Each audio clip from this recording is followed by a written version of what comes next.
Well, there were quite a number of times when she sat in and listened to my contract interviews and negotiations and so forth. Yeah. And shot the people out of the water.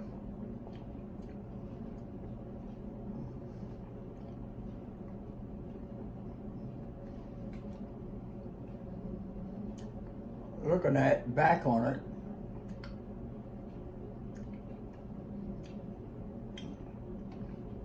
and remembering some of the clowns that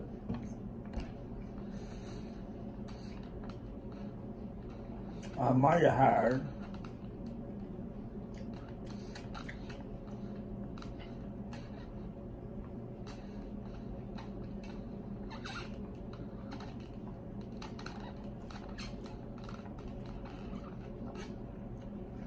I'd say she saved my ass quite a few times. You got a pretty good wife there, huh?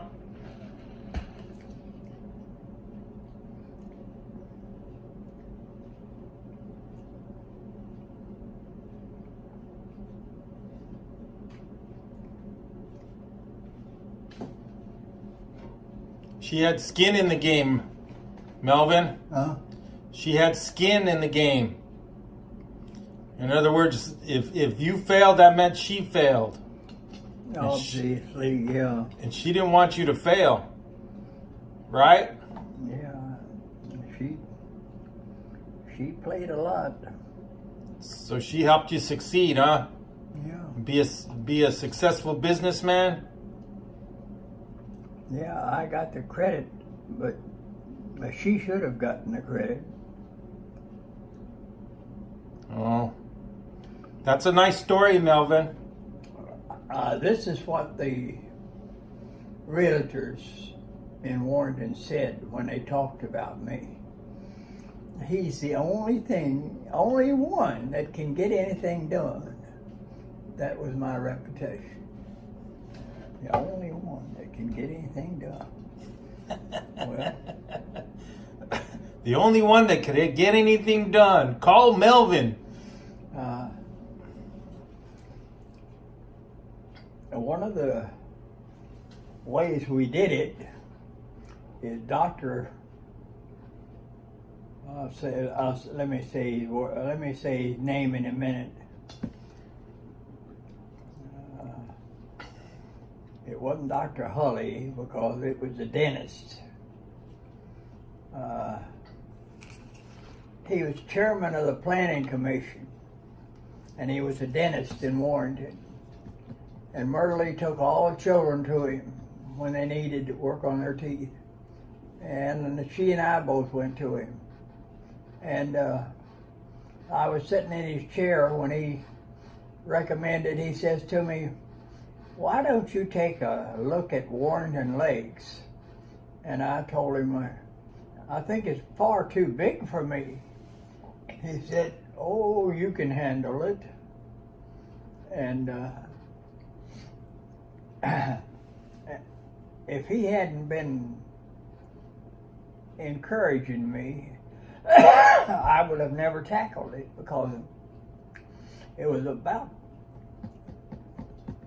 470 some houses, 478 houses, and the land was going to cost me well over $1 million just to get started. So anyhow, he thought I ought to try it. I had finished Mill Run, which was 30 lots, and Meadowvale, which was 30 lots, and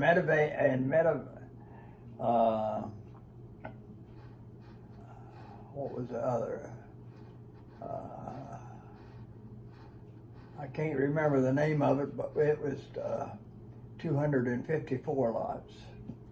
Marstella Estates. And Marstella Estates, Mill Run, Meadowvale, and Oak Ridge, which was 30. So I'd finished all of them, and I was sitting in Dr. what's his name, chair, and he was working on my teeth, and he had instruments in, and I couldn't say anything to him except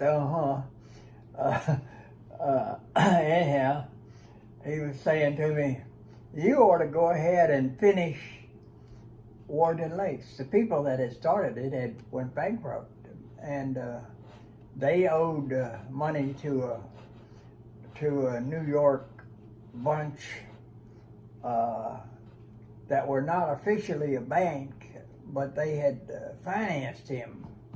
And it was a group of 5 or 6 that came down, all Jewish guys, to negotiate with me to sell it to me. Well, they sat in my office and sat in my office and sat in my office all afternoon. And I had all made up my mind that I wanted to buy it, and I had made them a goddamn offer, and which included a right sizable down payment from the savings and loan, which was going to finance me on it. Anyhow, did I tell you that this dentist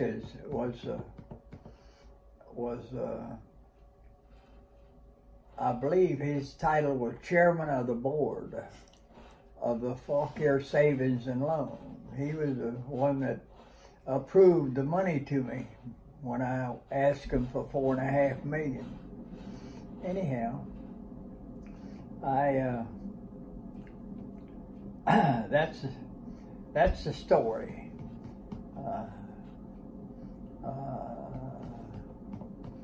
He wanted me to try it, so I went into it with both damn feet. I never will forget, though, Myrtle waking me up one night. She was all upset. That was after the bank had approved me for $4.5 million. And she is saying to me, this was at about 2 o'clock at night, or maybe 3. She was saying to me, what are we going to do if we miss a payment on that loan? Blah, blah, blah. I said, honey, please go to sleep and let the fucking bankers worry about getting paid. And well, what happened with the 4 Jewish guys in your office? Huh? What happened with the 4 Jewish guys in your office? Well, both Merle and I wanted to lock the doors and go home. The day ended, it was over, and they were still sitting there. They had come down from New York to negotiate with me on the purchase. Well, they got there about 10 or 10:30 in the morning, and they occupied my office a whole fucking day. I couldn't get anything done. So when it come time to go home, I told them flat out, I've got to lock the office and go home. We have children that Myrtle has to make dinner for, and so on and so on. And I didn't invite them to dinner. So they finally gathered up their briefcases and so on, and took the check that I'd gotten from the bank for the down payment and left. But I had a hell of a time. I literally had to tell them that the day was over, and I was going home. They wanted you to invite them home to your house for dinner. Huh? They wanted you to invite them to dinner, to supper. They wanted to have supper with you and your family. They wanted to make a better deal than I wanted to give them.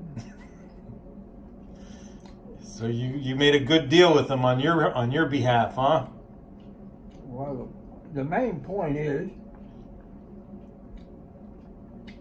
I made a deal with them that I could handle, and the damn bank would agree to help me.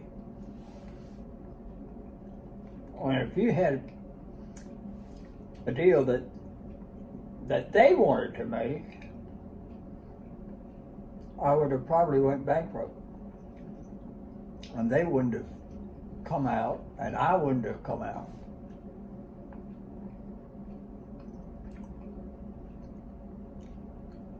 So I didn't consider their deal that they wanted to make workable. That's a good story, Melvin. And again, Myrtle's there to save the day.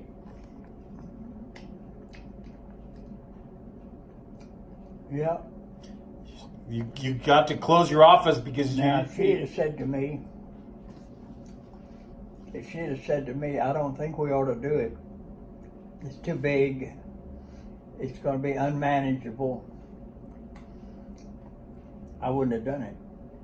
But she remained silent. She just said that she didn't have a good feeling about those guys. But I knew that I was offering them something that I could do. And it was a take it or leave it type of thing. And I wasn't going to change a nickel if they sat there all night.